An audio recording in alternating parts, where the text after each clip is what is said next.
Saya petik dari kitab Muraqi Ubudiyah halaman 80 ya, yang ditulis oleh Imam Nawawi Al-Bantani, yang merupakan syarah dari kitab Bidayatul Hidayah karya Imam Ghazali. Itu judul besarnya Asbabul Kibri Sab'atun. Faktor-faktor penyebab orang menjadi sombong jumlahnya ada 7. Waktu itu udah kita bahas tuh ya di rumah Ustaz Rahmat. Yang pertama apa? Lupa lagi aja. Yang pertama ilmu ya. Ilmu itu yang bikin orang jadi sombong. Ini kan kontradiktif nih. Satu sisi banyak hadis-hadis untuk agar kita mau nuntut ilmu, sugesti-sugesti, fadilah-fadilah ya, agar kita mau duduk di majlis taklim mencari ilmu. Bahkan ada hadis yang menyatakan bahwa thalabul ilmi faridotun, menuntut ilmu hukumnya wajib.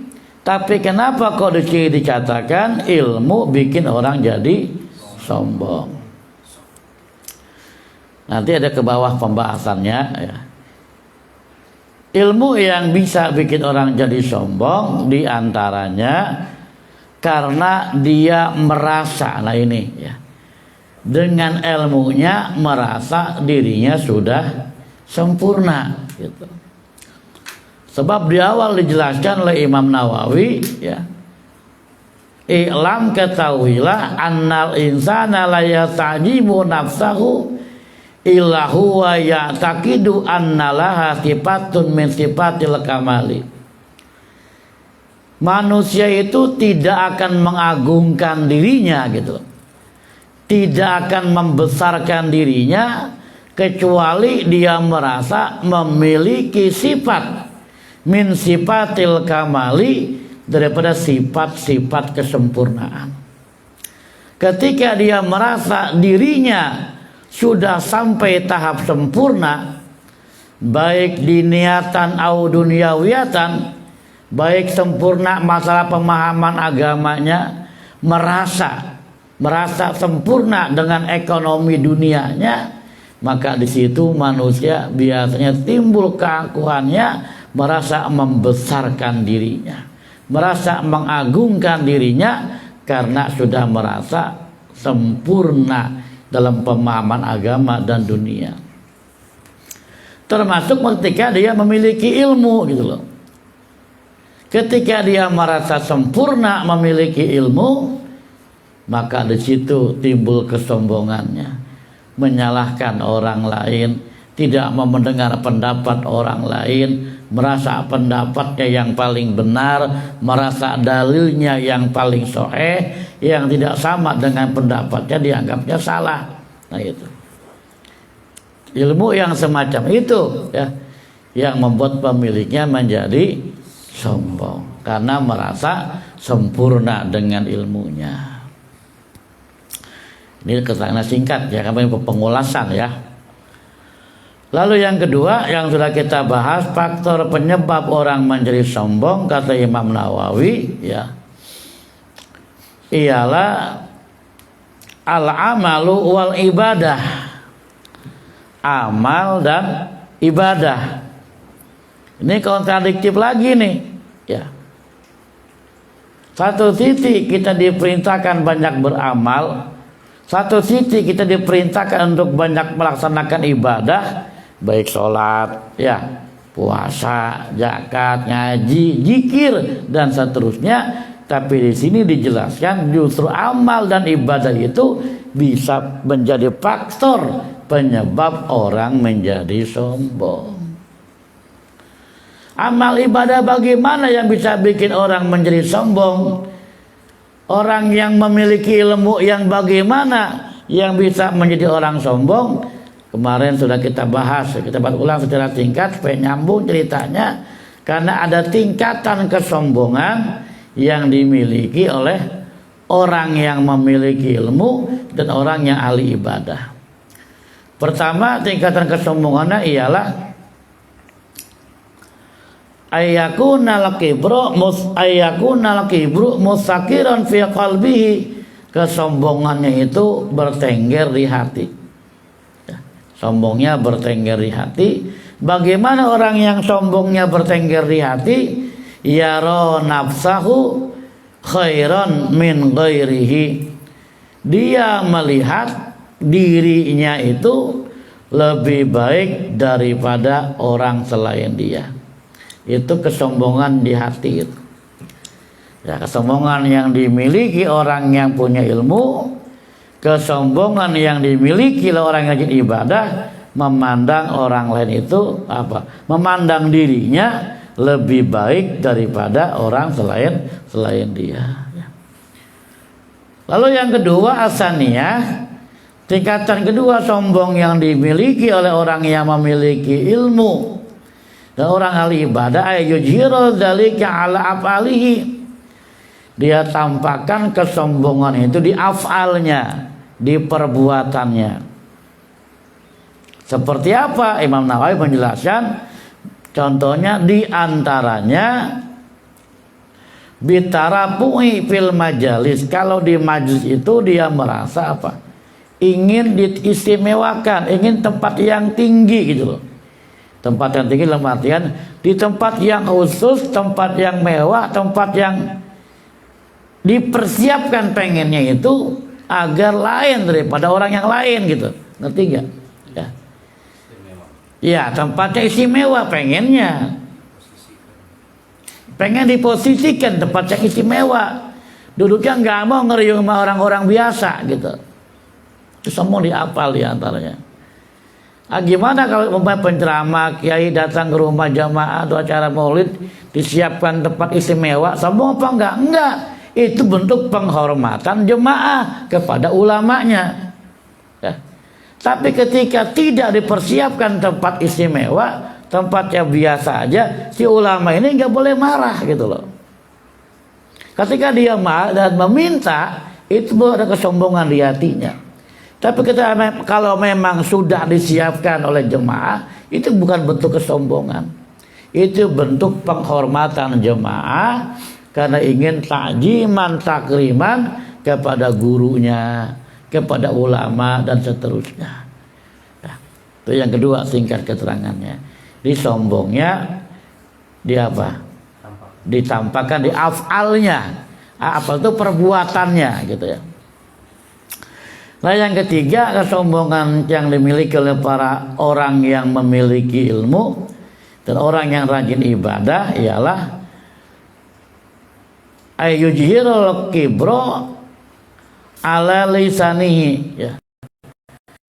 Ditampakkan kesombongan itu di lisannya. Bagaimana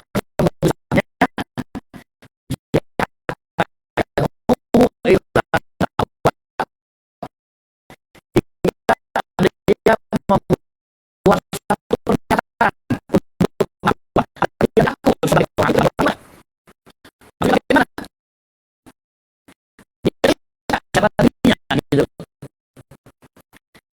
Dia siapa dirinya, dia akan tanya enak gimana, udah ngaji apa, udah pondok di mana aja, udah ketemu syekh mana ada,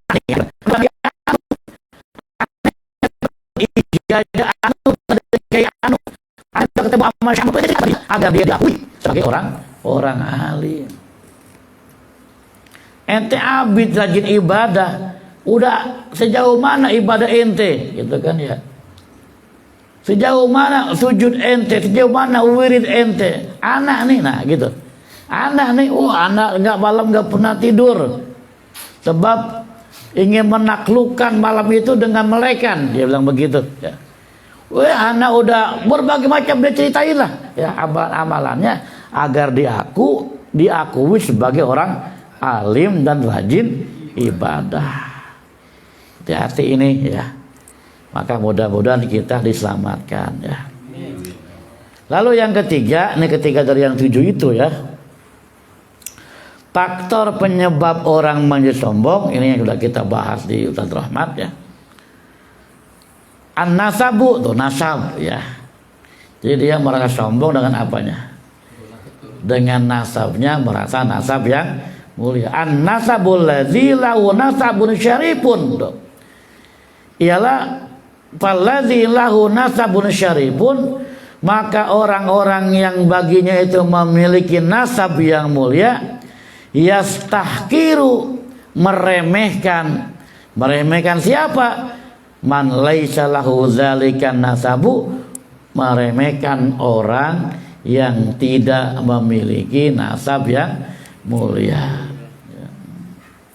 Wa in kana arfa minhu amalan wa ilman, meskipun orang itu lebih tinggi dari dia, apanya? Amalnya lebih bagus, ibadahnya, ilmunya lebih tinggi daripada dia. Cuma karena berbetulan dia bukan dari nasab yang mulia, hingga seringkali diremehkan, padahal dia orang alim gitu loh, orang berilmu. Ini yang nasab yang bikin orang menjadi sombong karena keturunannya.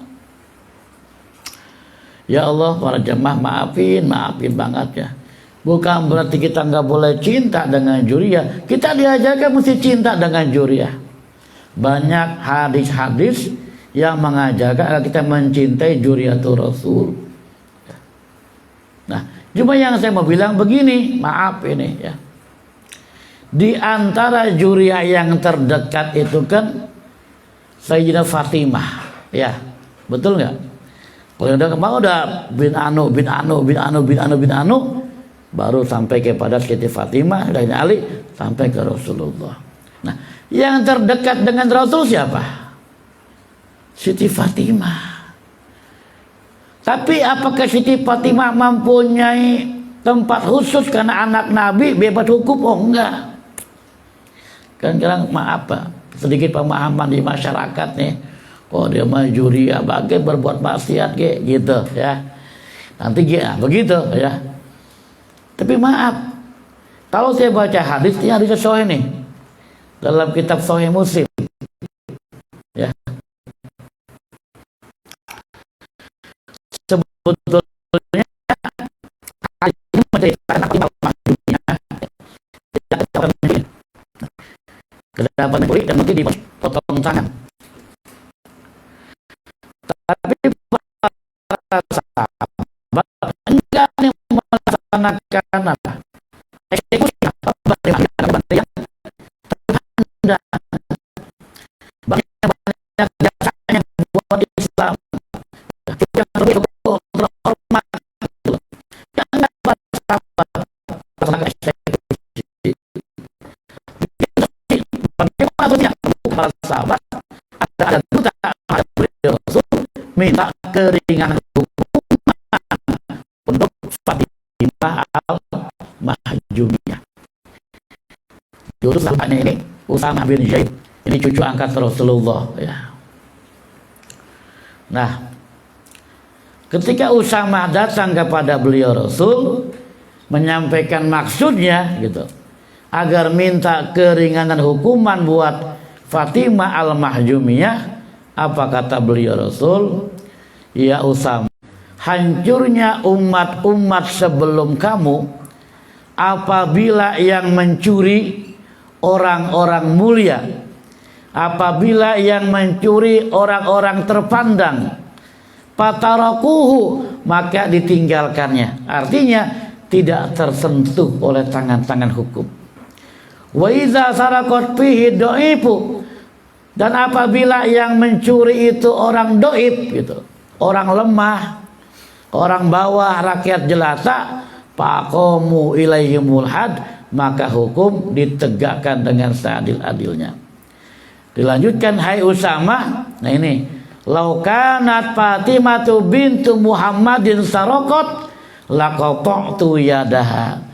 Andai saja Fatimah binti Muhammad saraqat, dia mencuri, laqata'tu yadaha. Di situ dalam tauhid pasti aku sendiri bapaknya yang akan memotong tangannya. Andai saja anakku Fatimah, dia kedapatan mencuri. Dari hadis ini, keturunan yang paling dekat saja dengan beliau Rasul tidak ada dispensasi hukum. Paham maksudnya ya? Tidak ada dispensasi hukum. Fatimah yang terdekat dengan beliau Rasul. Nah, jadi kembali kepada kajian kita ya, bahwa di antara faktor ketiga yang bikin orang sombong ialah faktor apa? Nasab. Jangan pernah kita ini meremehkan ya. Atau orang yang bernasab mulia, jangan meremehkan orang yang tidak bernasab mulia, walaupun padahal dia itu orang alim. Saya kemarin bilang, saya ulangi lagi nih, termasuk kita para jemaah, kalau ada ulama kiai, walaupun dia bukan keturunan juriyah, kalau memang dia orang alim, muliakanlah. Jangan kita pilih kasih ya, dia mah bukan juriyah, walaupun alim biasa aja penghormatannya.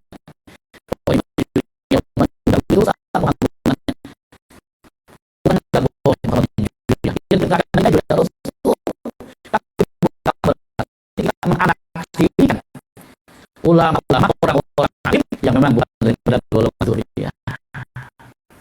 Insya Allah. Ini berulasan ini ya. Ini udah hampir ulasan. Begitu ya. Kalau ingat ya.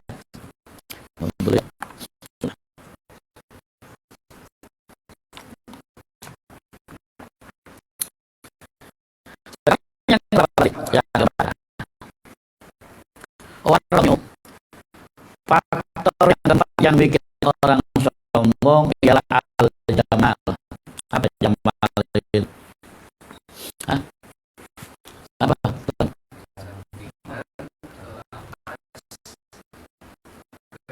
Ya, jamal itu paras sekali kan ketampanan wajahnya. Ini yang bikin orang sombong. Ya. Padahal jika akal rumah yajri bainan nisa'ina.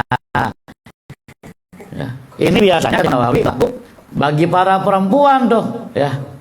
Wa yad'u dzalika ilal ghibah, karena faktor paras, kecantikan, ketampanan mengajaknya untuk berbuat ghibah. Wa dzikri uyubin nas, dan nyebutin aib-aib orang gitu. Oke lah, ini kena-kena perempuan ya. Saya arahkan pembahasannya begini. Kita sebagai laki-laki pun ingat, Allah itu memang telah menciptakan manusia dalam sebaik-baik bentuk. Laqad khalaqnal insana fi ahsani taqwim. Sungguh Allah itu telah menciptakan manusia dengan sebaik-baik bentuk.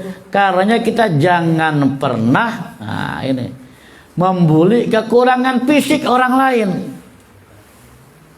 Hati-hati ini. Ya. Saya sering bilang ya, kalau ada yang pernah lihat status saya, barangkali pernah lihat itu saya bikin status, jangan pernah ya, bercanda dengan kekurangan fisik orang lain, karena mungkin mengasyikkan buat kita tapi menyakitkan buat dia. Soalnya kalimatnya nih ya. Jangan pernah bercanda dengan kekurangan fisik orang lain, barangkali mengasyikkan buat kita tapi pasti menyakitkan buat dia. Kita kalau bercanda ya, dengan fisik, ada kekurangan fisiknya. Dagul ini saya dibuat ada kurang fisiknya, mungkin bisa senyum sampai hatinya mati sebetulnya. Dia nggak mau fisik macam itu, kekurangan fisiknya. Bukan kita ciptaan Allah. Jadi kita melihat orang lain. Nah, kekurangan fisiknya sama saja kita merendahkan Allah Subhanahu wa taala sebagai pencipta manusia. Paham? Paham nggak?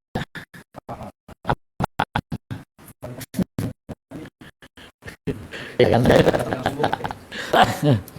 Nah, jadi itu ya, itu faktor paras itu, ya. Faktor wajah. Lagian maaf kita ganteng sampai kapan sih gantengnya? Ya. Sekarang kalian masih muda, usia di bawah 40 tahun, kulitnya masih kenceng. Coba dah 20 tahun lagi, gigi udah pada ompong, iya nggak? Kulit udah pada keriput, mata udah lamur, kan begitu. Panggilannya masih manja nggak kayak gitu? Nah, oke ya. Ini biar kelar semua nih ya. Ada sipit ganteng ya. Baik, itu yang keberapa? Keempat tuh ya, yang bikin orang sombong, faktor jamal, ya. Faktor paras, kecantikan, ketampanan, ya. Jangan pernah merasa ganteng nih, karena merasa ganteng, hampir sebelah kampung dipacari semua sama dia. Ya.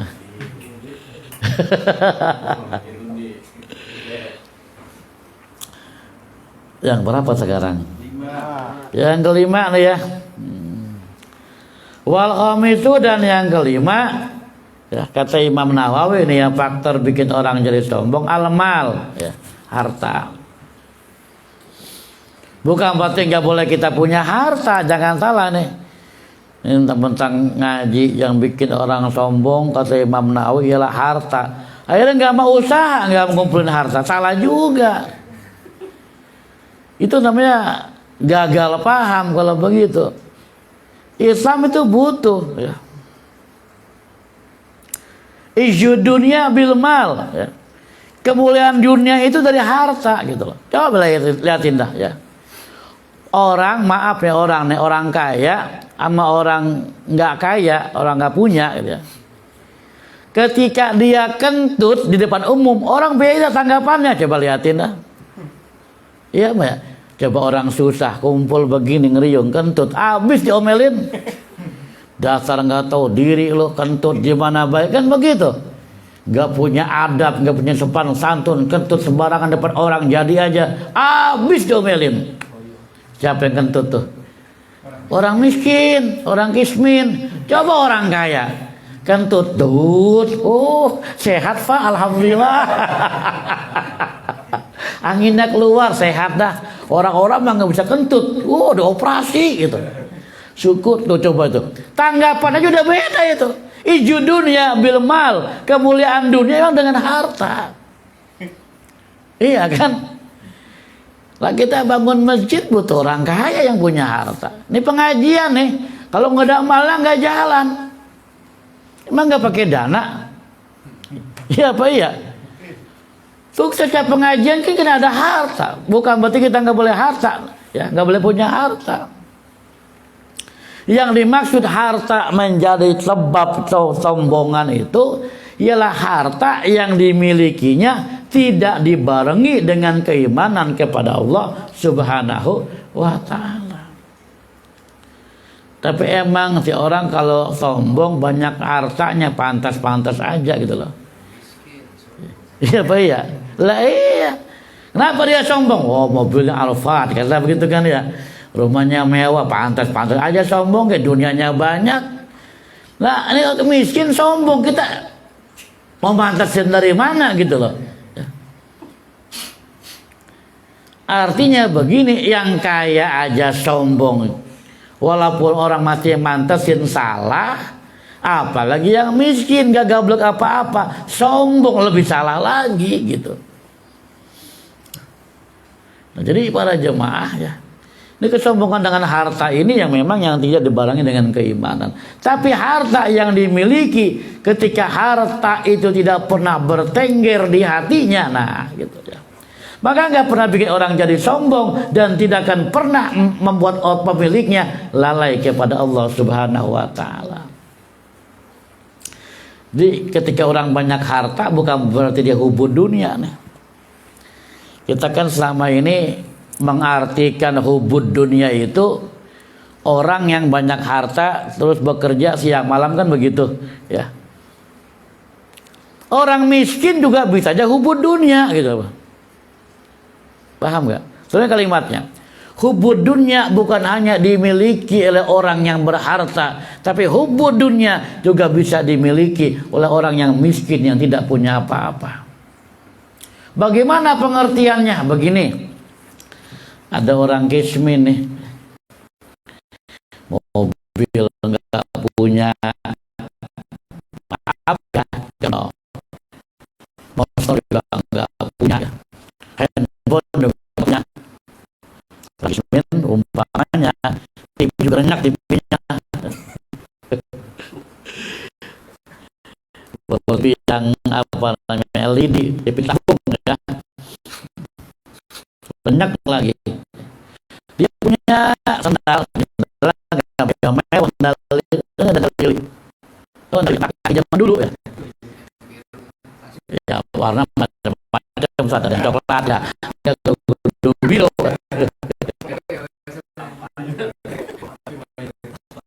Begitu ya.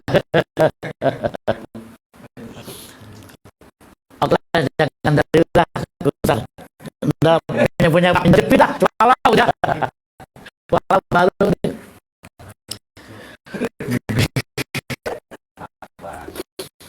Berangkat dia ke masjid, pakai baru. Ketika dia di masjid, ada pikiran sama sendal swallow-nya takut hilang gitu loh. Paham nggak? Ketika dia sholat, ya sendal swallow gua mana baru, jangan sampai hilang, ntar ada yang bawa lagi. Kan sendal jepit kan gampang banget hilang, sendal jepit mah. Iya Pak ya, saya ngerasain. Nah, dia nggak punya apa-apa, itu udah hubud dunia itu. Walaupun cuma sandal jepit, ketika dia ibadah, yang dia ingat sandalnya bukan Allah. Ketika dia ibadah fokus dengan sandalnya, walaupun sandal jepit, itu hubud dunia. Jadi hubud dunia bukan masalah harta, bagaimana jumantelnya hati dengan harta ketika dia ibadah kepada Allah Subhanahu wa taala. Ada orang kaya datang ke masjid bawa Ferrari. Ferrari itu mobil ya. Saya nyebutin namanya nggak punya, padahal mah juga nggak tahu kayak apa mobilnya ya. Bawa Ferrari lah ya, ke masjid. Kalau dia sholat dalam masjid, dia nggak ingat tuh sama Ferrarinya, nggak ingat sama Alphardnya. Dia tetap sujud kepada Allah, nggak pernah berpikir apakah takut hilang Ferrarinya, takut hilang Alphardnya, takut hilang spionnya, enggak. Dia lupakan itu semua. Dia sujud kepada Allah di masjid itu. Itu bukan berarti dia hubud dunia, datang ke masjid bawa Alphard. Bisa aja yang hubud dunia tadi cuma si miskin yang pakai sandal jepit. Paham gak ini? Jadi bukan masalah banyak atau tidak hartanya hubud dunia itu, bagaimana jumantelnya hati, nempelnya hati sama dunia. Itu yang bisa bikin orang hubud dunia. Ketika hatinya nggak nempel dengan dunia yang dia miliki, walaupun mobilnya mewah-mewah, mobilnya apa, Lamborghini, apa bener Lamborghini ya? Nah itu dia pokoknya dah. Maksudnya itu gitu. Apa Lambor? Ya pokoknya itu dah pokoknya ya. Iya yang benar, dan ni-nya biar gampang ya. Mobil yang mewah tapi nggak pernah masuk ke hatinya, dia nggak hubud dunia. Bab hatinya udah ma fi qalbi siwa Allah, tidak ada di hatinya kecuali Allah Subhanahu wa taala. Harta yang dimiliki nggak bisa masuk ke hati, bab hatinya punya senjata la ilaha illallah, ditebas dengan pedang tauhid itu. Nah jadi kembali kepada materi kita, harta yang bikin orang sombong ialah harta yang tidak dibarengi dengan keimanan. Orang yang memiliki harta hidupnya sempurna, maka muncul kesombongannya.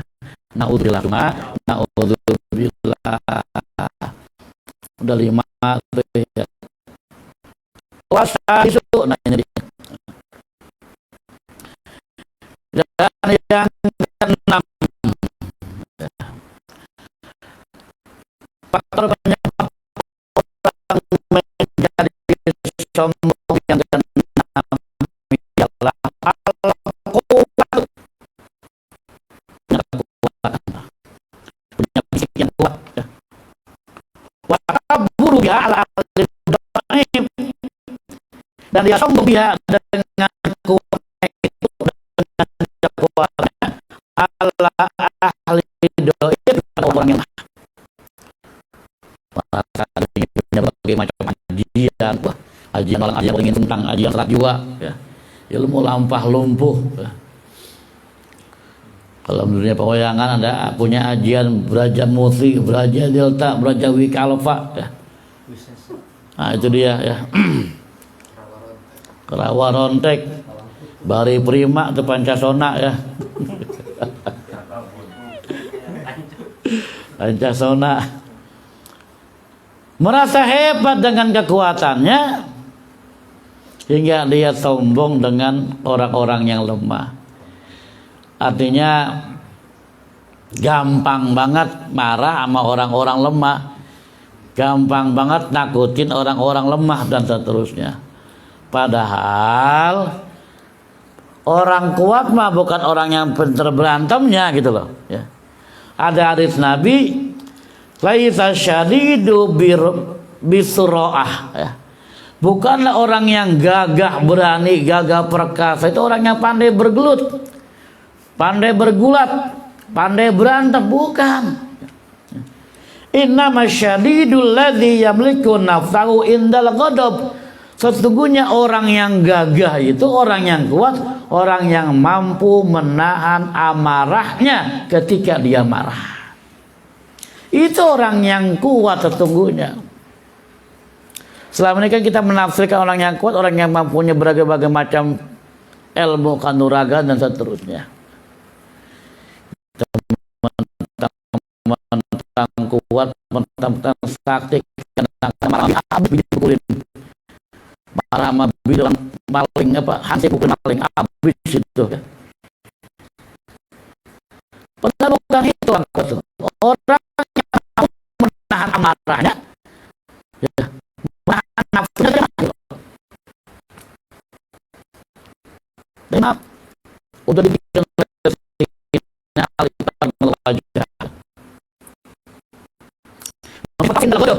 bisa memberikan maaf ketika dia marah, gitu. Dia mampu menahan nafsunya, dia bisa memberikan maaf ketika dia marah.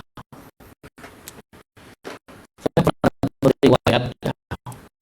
Jadi kan pernah di pertarungan 1 lawan 1 antara Imam Ali dan orang kafir. Selalu pertarungannya. Dan ketika pertarungan itu Imam Ali dalam posisi di atas angin, ya, tinggal nebas saja dengan faktor Ali, ya. Tapi bukan Sayyidina Ali ludahin sama si kafir tersebut, diludahin. Kalau kita lagi berantem nih, tinggal nonjok nih, muka kita diludahin apa kira? Agak ambur dah pokoknya, ya. Bisa kalian ketika tinggal tebas kafir mukanya diludahin, dia hentikan bahasanya. Si kafir itu, si kafir nanya, Ali, saya pernah sekali membunuh aku. Ketika aku ludahin mukamu, maka aku ludahin gitu, biar gampang. Apa kata si Ali? Ya kafir, tadi aku lihat membunuhmu lillahi kalimatillah, karena untuk memperjuangkan agama Allah, semata-mata karena Allah. Tapi ketika kau ludahi wajah saya, timbul amarah di hati saya, dan saya tidak mau membunuhmu karena amarah saya. Nih, al-afu indal ghadab. Ini orang yang kuat gitu loh. Ini orang yang sakti, yang mampu. Alladzi yamliku nafsahu indal ghadab, mampu menahan nafsunya gitu loh. Mampu menawan nafsunya indal ghadab, ketika dia marah. Subhanallah, subhanallah. Ya. Nah, para jemaah, ya. Kembali kita jadi bahwa sesungguhnya faktor ke-6, ya. Orang itu bisa sombong karena merasa memiliki kekuatan. Ya. baik kekuatan karena ilmu kanuragannya, kuat karena hartanya, kuat karena jabatannya, kuat karena backingnya dan seterusnya, petantang petenteng, lalu berbuat jolim kepada orang-orang yang lemah. Naudzubillah summa naudzubillah.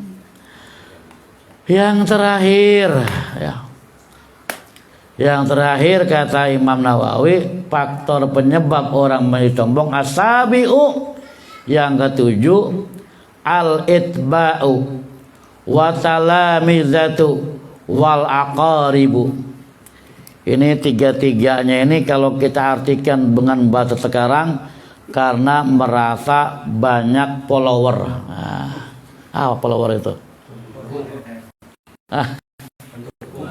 Ya, al-itba' pengikut tuh. Wa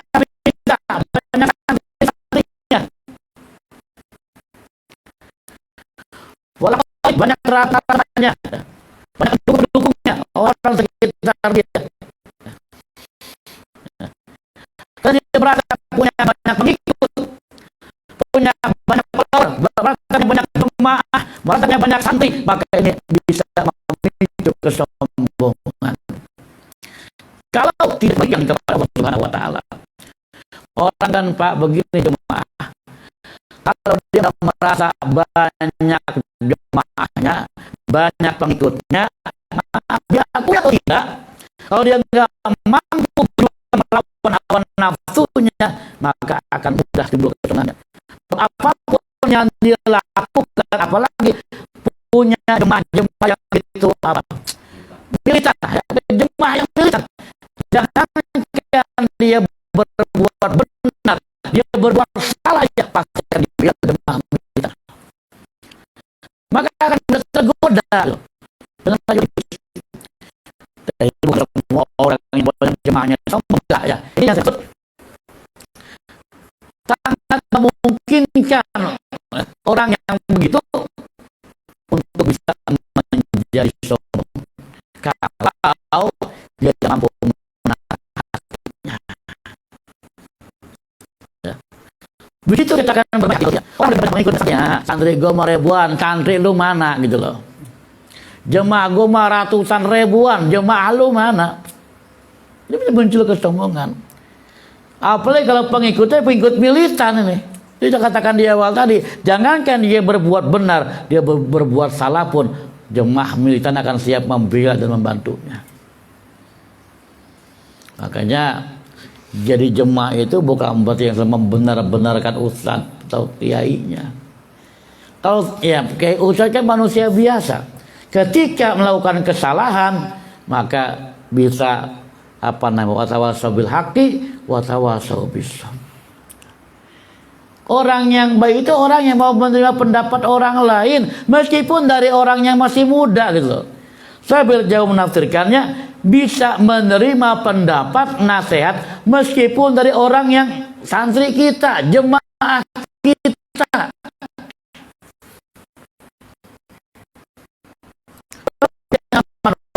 Manusia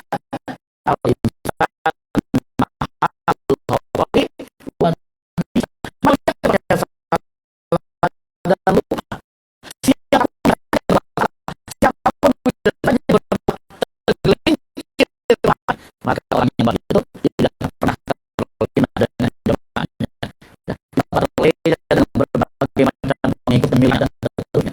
Dia bisa menerima pendapat orang lain. Dia merasa gengsi, dia merasa malu, dia merasa rendah ketika dia menerima masukan atau orang lain. Maka mudah-mudahan ya Allah sama kita bersifat sombong ini. Amin ya rabbal amin. Jemaah saya baca dalam kitab